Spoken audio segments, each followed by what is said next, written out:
Galera, mais uma derrota medíocre do Fluminense. O Fluminense perdeu de 3-1 para o São Paulo. Aqui no vídeo comigo, Miguel Clemêncio, pós-jogo aqui no Vibração Tricolor. Você vai acompanhar todos os detalhes, todos os possíveis causadores dessa derrota para o Fluminense.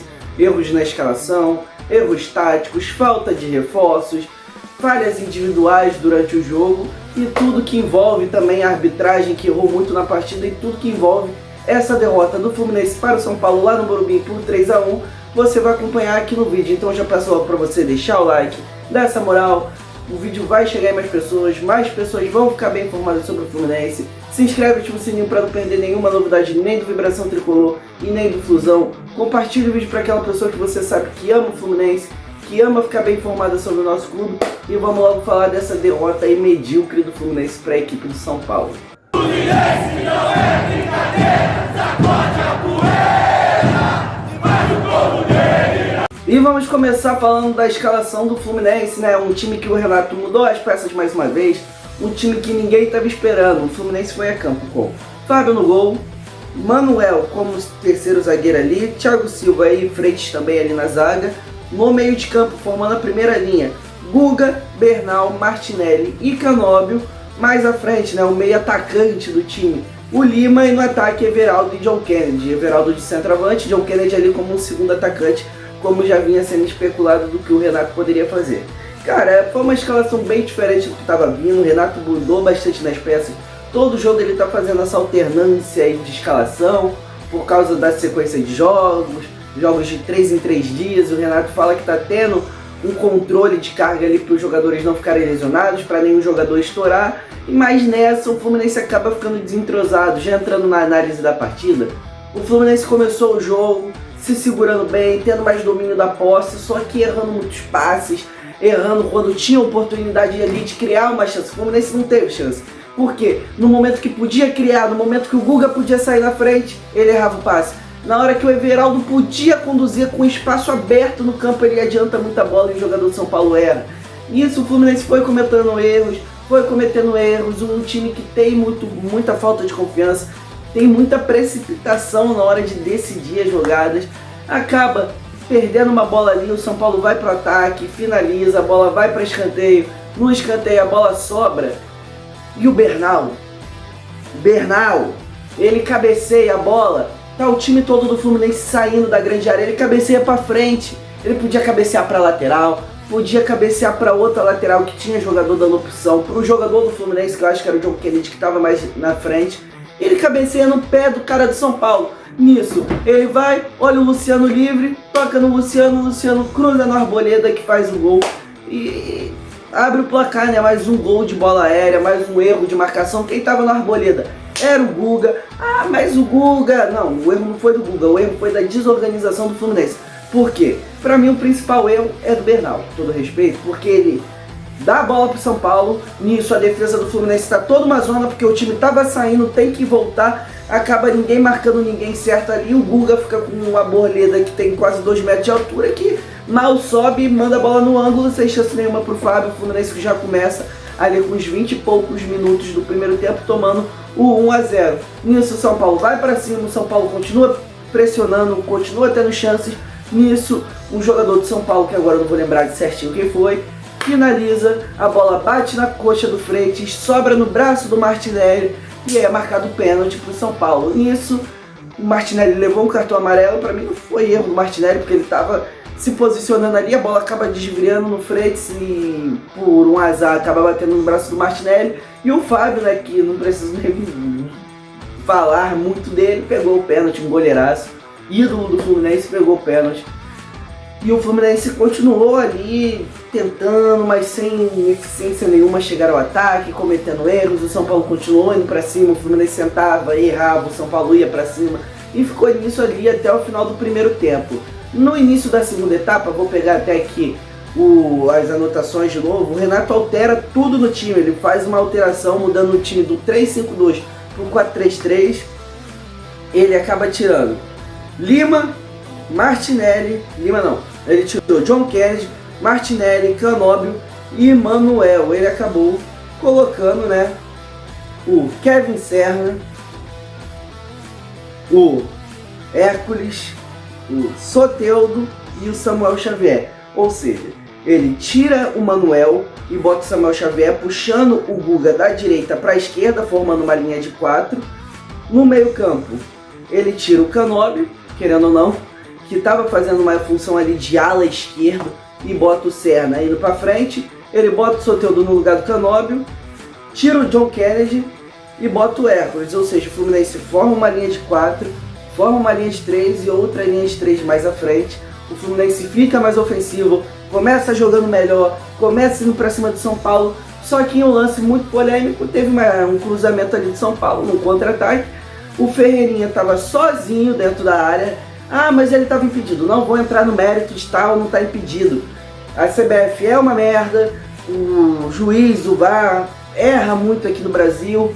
Possivelmente estava impedido, eu achei impedido, porque a câmera nem eles mostraram depois na transmissão, nem soltaram na transmissão depois para a Globo, né, mostrar durante a transmissão da partida, porque teve erro de arbitragem. O Ferreirinha estava impedido, eles marcaram errado ali. Enquanto estava ali sendo traçado, deu para ver que estava sendo errado o posicionamento da linha.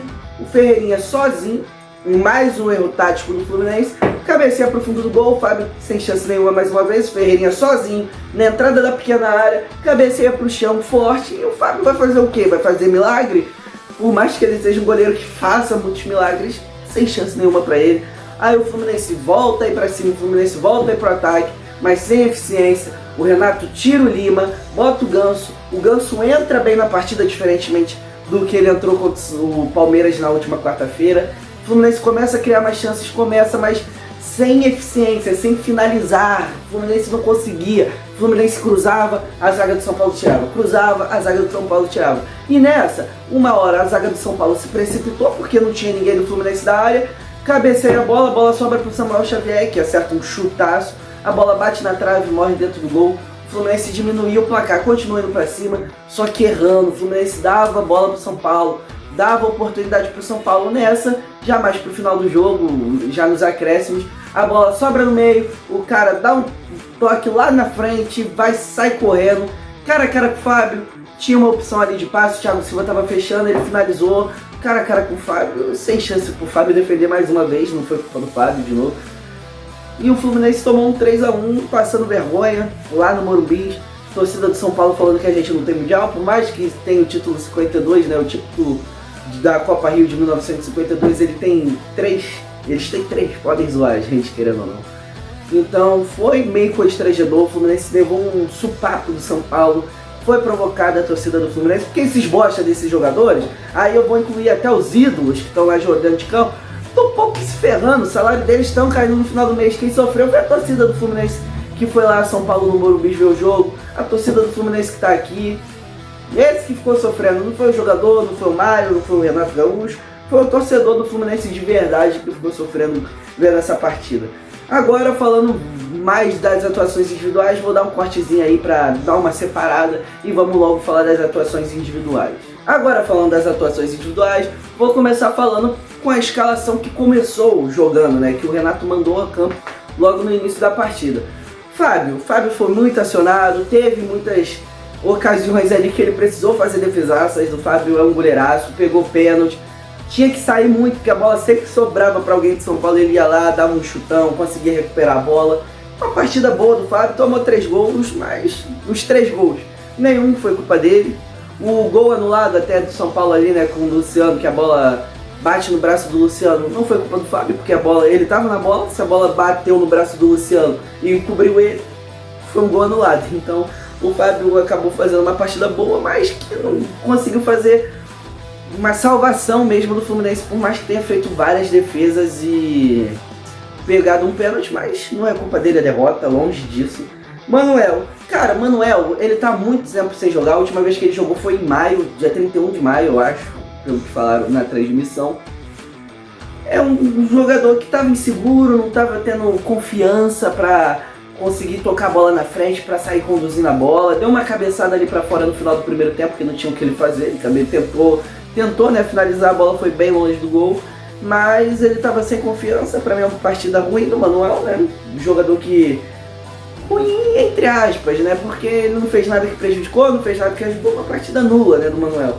Thiago Silva, diferentemente de contra o Palmeiras, que eu achei que ele fez uma péssima partida, o Thiago Silva jogou bem, achou muitos passes, fez uma boa marcação ali, só que o Fluminense tomou 3 gols, né? Se o Fluminense tomou 3 gols, tem parte da defesa nisso.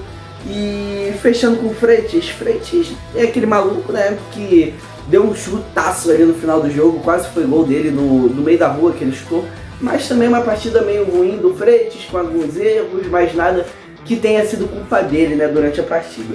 O Guga, esse sim, pra mim fez uma partida ruim. No primeiro tempo errou muitos passes, errou muito na decisão de jogadas, oportunidades que poderiam ser criadas ali pelo lado direito. Ele errou, querendo ou não, o gol de São Paulo ali do Arboleda foi do lado dele, o gol anulado de São Paulo foi do lado dele, né? Porque a jogada saiu ali do lado direito. O gol do Ferreirinha, ele tava...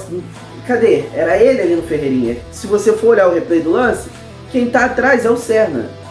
Não, perdão, me precipitei agora. O lado do cruzamento foi o lado do Guga. Não foi, porque o Guga trocou de lateral, né? O Samuel Xavier foi pro lado direito, o Guga veio pra esquerda. Então o Guga tava mal fechando ali o lado esquerdo, o cruzamento foi do lado dele, o último gol foi do lado dele. Se você reparar, todos os gols da partida foram do lado do Guga. Então não tem como não falar que um lateral desse fez uma boa partida, né? O Guga foi muito mal no jogo de hoje, errou muito nas decisões. O Bernal, pra mim, tá muito afobado. Ele erra muito, cara, o Bernal erra muito na decisão de jogadas, muito, mas fazer o que, né, fez uma partida mediana. Pra mim, o primeiro gol foi culpa dele, porque ele foi afobado ali numa dessas tomadas de decisão dele, cabeceou a bola no pé do cara do São Paulo, que fez o gol, que tocou no Luciano, que cruzou na Arboleda e fez o gol. Então pra mim também é uma partida ruim do Bernal, pra mim tá jogando muito mal, desde que voltou da Copa do Mundo de Clubes. O Martinelli, pra mim, tava bem no jogo, por mais que o pênalti tenha sido batendo na mão dele. Eu acho que o Martinelli é o melhor volante do Fluminense e o Renato insiste em tirar ele todo o jogo. É impressionante, cara. Nisso eu pego no pé do Renato, mas daqui a pouco eu vou falar dele. Canóbio não fez nada de bom, nada de ruim. Partida nula do Canóbio. Lima tava fazendo uma opção mais defensiva, estava defendendo mais, estava sendo importante na marcação. Na hora de ir para ataque não estava sendo aquele jogador criador, porque essa não é a do Lima. O Lima não é esse jogador criador que nem o Ganso. O Lima é um meio atacante que está ali próximo da área para finalizar e na hora de marcar ele está ali marcando. Então não é a do Lima, mas fez uma partida mediana também. Everaldo, horrível, mais uma vez. Cara, o lance que mais me irritou, você pode ter outro lance aí que mais irritou, né, do Everaldo. No primeiro tempo, um terço de campo para ele conduzir sozinho, ele joga a bola lá na frente, a bola vai no pé do cara de São Paulo. Caraca, que jogador horrível é o Everaldo. Ah, ele faz função tática, problema, atacante tem que fazer gol, tem que saber dominar a bola. E agora já falando de John Kennedy, um partido horrível, né? Ele só jogou o primeiro tempo, mas foi horrível, não conseguiu dominar uma bola. 2 atacantes nulos do Fluminense nessa partida de hoje. Ah, mas esse John Kennedy voltou agora, problema, John Kennedy não faz isso, não sabe dominar uma bola no pé desde a temporada passada. Então ele pode ter ido pro Pachuca, pra casa do caramba, né? Mas ele não consegue dominar uma bola, fazer um pivô desde a temporada passada, e o Everaldo também é horrível. Agora falando das substituições, Samuel Xavier entrou bem, mudou ali o lado direito da equipe, o Fluminense começou a criar mais pelo lado direito. A maioria das oportunidades da criação do Fluminense foi pelo lado direito, para mim muito devido ao Samuel Xavier, que também fez o gol da partida do Fluminense, né? Então eu acho que o Samuel fez uma partida boa. Hércules, para mim, já falando do Hércules, entrou mal, entrou desatento, errando muitos passes, não apareceu muito pro jogo, quando apareceu errado, então não gostei da partida do Hércules. Kevin Serna, aquilo, cara, o Serna é maluco, ele joga a bola lá na frente, aleluia se a bola pegar, aleluia se a bola não pegar, ele cruza, não acerta um cruzamento. O Serna, pra mim, cara, errou tudo que tentou na questão de toque, de finalização, de cruzamento, tudo errado do Serna. Só foi bom na correria, que isso daí ele é sempre bom, mas horrível no resto. O Soteldo, outro que me irritou muito, como a maioria dos jogadores do Fluminense. Ele pegava a bola, driblava um, driblava dois, tinha opção de passe, tinha opção de chute, ele continuava driblando, perdia a bola. Aí outra oportunidade, ele dribla um, dribla dois, pode chutar, pode tocar, pode cruzar, ele vai, tenta driblar mais dois, rouba a bola dele e o Fluminense toma contra-ataque. O Soteldo Cara, solta a bola, meu filho, solta a bola, solta a bola. Você cisca pra lá, cisca pra cá, mas não faz nada de importante, nada de ofensivo, nada de decisivo no Fluminense. Pra mim, partida horrível do Soteldo também. O Ganso, pra mim, diferentemente do Palmeiras, do jogo do Palmeiras, entrou bem, criou muitas chances, mudou o meio de campo do Fluminense. Talvez, se tivesse entrado no lugar do Lima, teria feito uma partida boa, e o Lima não teria feito uma partida tão mediana pra ruim, porque o São Paulo propôs um jogo diferente, eu acho, que do que do Renato estava pensando. Então eu acho que o Ganso poderia ter começado a titular, mas é aquilo, né? Sem engenheiro de obra pronta. O Renato ia ter uma bola de cristal para adivinhar como o São Paulo ia jogar, porque o Ganso no último jogo entrou mal, num jogo propenso a ele jogar bola contra o Palmeiras, e aí ele ia começar com o Ganso de titular. Eu acho que o Renato acertou em botar o Lima, mas o Ganso foi bem na partida. Agora antes de falar do Renato, da coletiva, porque não tem como falar do Renato sem a coletiva dele depois, então eu peço mais uma vez para você deixar o like, dar essa moral aí, o vídeo vai chegar em mais pessoas vão ficar bem informadas sobre o Fluminense, também é um incentivo aqui para mim. Se inscreve, ativa o sininho para não perder nenhuma novidade aqui do canal, compartilhe o vídeo para aquela pessoa que você sabe que ama o Fluminense, que ama ficar bem informada sobre o clube. E agora já vamos logo, né, falar da coletiva do Renato e das escolhas que ele fez para o jogo de hoje. Já falando, né, da coletiva do Renato, das escolhas dele pro jogo de hoje, eu vi muita gente aí já pedindo fora Renato, falando que o Renato tem que sair. Cara, para de ser maluco, para de ser retardado. Vai contratar quem? Ah, o Vojvoda tá livre. Não, não tem essa. O Renato acabou de fazer uma campanha histórica na Copa do Mundo de Clubes, tava muito bem antes de ir pra Copa também. Ah, mas vai ficar falando de Copa do Mundo, filho? O que ele tava fazendo antes também era bom, o que ele fez lá era bom, e agora no retorno ele tá indo mal, porque acabou de perder o principal jogador do Fluminense, o melhor jogador da América, não é só da América do Sul não, que nem estão falando não, pra mim é o melhor jogador do mundo fora a Europa. Me fala um jogador que joga mais bola que o Arias na América do Norte, não tem. Me fala um jogador que joga mais bola que o Arias na América Central, na América do Sul, na África, na Oceania, na Ásia. Ah, mas o Cristiano tá na Arábia e o Messi tá nos Estados Unidos. Problema, o Arias tá jogando mais bola que os dois, não tem nem discussão. Então, o Arias, o Fluminense perdeu ele numa venda da diretoria, que a diretoria preferiu optar por vender o Arias, né, já que era o desejo do jogador. Então o Renato acabou de perder sua principal peça, tá muito fraco esse elenco do Fluminense. O Renato já falou desde que chegou que tá pedindo reforço e o Mário não contrata. Espera o Fluminense começar a perder, o Fluminense entrar numa espiral negativa para querer contratar alguém. O Mário, cara, ele pode ter feito muitas coisas boas, mas ele tem titica de galinha na cabeça. Porque o Ganso teve miocardite no início do ano, podia ter contratado o meia, o Alan Patrick não queria renovar com o Internacional, ele podia estar no Fluminense. Não contrataram ninguém pro meio de campo.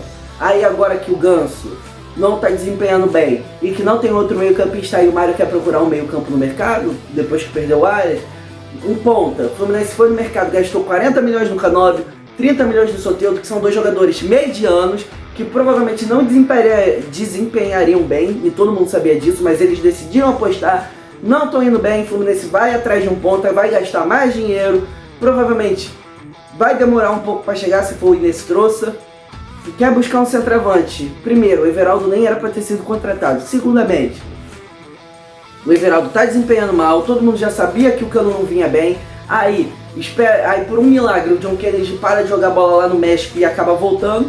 Mas é o que? É um John Kennedy que não sabe dominar a bola, um Cano que não tem condicionamento físico e o Everaldo que é um jegue, um burro dentro de campo, não sabe jogar bola. Aí a culpa é do Renato? Pensa bem, a culpa é do Renato? Ah, mas ele muda a escalação, rotação no time. Por quê? Porque não tem opção, porque não tem peça. Se ele tivesse dois pontas bons, se tivesse dois meios campistas, ele poderia botar um time titular, um time bom, e os reservas seriam medianos, que seriam esses aí que estão sendo titulares. Não tem como falar que a culpa é do Renato. Pra mim ele não errou na escalação de hoje, ele se propôs a fazer os três zagueiros. O Manuel que ele botou, jogou bem. O Guga aí acabou jogando mal, mas ele tá revezando ali entre Guga e Samuel Xavier. Não é toda partida que o Guga vai mal, então por que não botar ele, né? Enfim, são muitos jogadores que o Renato acaba mudando de um jogo para outro. Eu acho que isso atrapalha no entrosamento dos atletas, mas ele já está encontrando um time principal, um time titular, que deve ser posto agora contra o Internacional. na Copa do Brasil contra o América de Cali na Sul-Americana. Pra mim, eu acho que o Renato, como sempre, vai focar nas Copas, por mais que o Fluminense esteja caindo na tabela, ainda é uma situação muito controlada, e eu acho que o foco vai ser nas Copas, então eu não vou pegar no pé do Renato por enquanto, por mais que eu acho que ele erre um pouco. Enfim, e falando sobre coletiva, ele foi lá na coletiva falar mais uma vez que pediu reforço, que é de jogo de 3 em 3 dias, que não tem muito que ele pode fazer. Mais do mesmo, né? Não tem muito também o que falar da coletiva do Renato. Agora falando um pouco de tabela, ainda tem jogo rolando, ainda tem jogo pra acontecer. Tô gravando logo uma horinha depois de ter acabado a partida entre Fluminense e São Paulo. O Fluminense já tá na parte de baixo da tabela, tá em 11º com 20 pontos. Ah, mas o Fluminense tem 2 jogos a menos. O Atlético Mineiro tem, o Vasco tem, o Grêmio tem. A maioria dos times do Campeonato Brasileiro estão com jogos a menos. E se o Fluminense está contando com os jogos a menos, com os pontos desses jogos, os outros times também estão. Então é de se ficar de olho. O Fluminense precisa recuperar essa pontuação. Não pode entrar na briga do rebaixamento, porque se o foco for nas Copas, como é que o Fluminense vai poupar antes de umas quartas de final de Sul-Americana se está jogando com, sei lá, o Grêmio dentro de casa brigando contra o rebaixamento? Como é que vai poupar em jogos pré-eliminatórias, pré-copas? Não vai ter como. O Fluminense vai ter que mandar titular nos dois, aí entra naquela questão física. Enfim, o Fluminense não pode se afundar mais uma vez, porque senão não vai conseguir nem focar nas Copas e nem focar no Brasileiro. Vai ser mais uma temporada mediana. Então, eu acho que é de se abrir o olho. O Fluminense precisa tomar o cuidado, precisa voltar a vencer. Joga na quarta contra o Inter lá no Beira-Rio, volta, joga contra o Grêmio no Maracanã, no sábado às 9 da noite, depois joga de novo contra o Inter e aí já entra em outra questão, são mais jogos. Mas enfim, esse é o sprint do Fluminense. 2 jogos de Copa do Brasil e o de Brasileirão no final de semana. E a questão é voltar a vencer no Brasileirão sem prejudicar as Copas. Então é isso, galera. Muito obrigado pela audiência, muito obrigado por ter ficado até aqui ao final do vídeo. Mais uma derrota do Fluminense. Esperamos, né, que esse time pode voltar, por mais incrível que pareça, o caminho das vitórias, que volte a se recuperar na temporada, que essas Copas o Fluminense consiga ir bem, consiga ser um ânimo a mais para esse time voltar a jogar bola no Brasileirão e voltar a encontrar um bom futebol. Então peço mais uma vez para você deixar o like aqui embaixo, se inscreve, ativa o sininho para não perder nenhuma notificação, nenhuma novidade, nem aqui do Vibração Tricolor e nem do Fluminense. Compartilhe o vídeo para aquela pessoa que você sabe que ama o Tricolor, que ama ficar bem informado sobre o Fluminense. E é isso, muito obrigado, valeu, falou e faz o L aí!